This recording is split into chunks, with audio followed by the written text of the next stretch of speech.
Bonjour, je ne sais pas si vous vous souvenez, mais sur LCI, il y avait eu pendant la campagne municipale du premier tour un débat entre les différents candidats. Et j'avais interpellé Madame Buzyn, ex-ministre de la Santé et candidate pour La République En Marche, et puis aussi Anne Hidalgo, sur la situation de l'hôpital public. Et surtout, je leur avais rappelé que le collectif Inter-Hôpitaux invitait toutes les têtes de liste le lendemain à un débat. Le collectif Inter-Hôpitaux, je vous informe, invite justement l'ensemble des candidats à la mairie de Paris. Non, mais c'est demain le débat, Madame Hidalgo. Et donc, j'espère que demain, Madame Buzyn va pouvoir expliquer à quel point, eh bien, elle a bien aidé les personnels hospitaliers qui sont dans une souffrance et un sous-effectif sans précédent, y compris les personnels aussi des EHPAD, parce que c'est une autre problématique avec le coronavirus.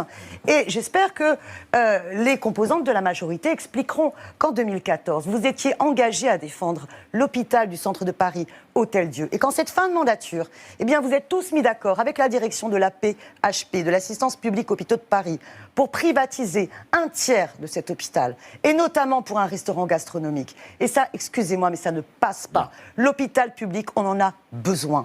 Eh bien, figurez-vous que lors de ce débat du collectif Inter-Hôpitaux, eh bien, elles ne sont pas venues, ces candidates. J'étais la seule tête de liste présente. C'est une mobilisation dure, quoi, avec des vies qui sont en jeu. Est-ce qu'on attend encore combien de suicides à l'hôpital public avant qu'enfin on dise « faut taper du poing sur la table ».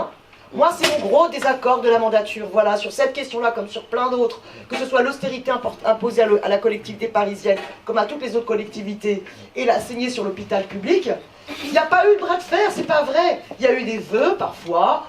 Vous avez peut-être pris la parole l'un, puis après l'autre, dans votre participation au conseil de surveillance, mais j'en sais rien, en fait, parce qu'on n'en a jamais débattu, en tant que tel, au conseil de Paris. Franchement, plus que jamais, il est urgent de réouvrir à la fois l'hôpital du Val-de-Grâce et les urgences de l'Hôtel-Dieu. Et vraiment, la question de l'Hôtel-Dieu.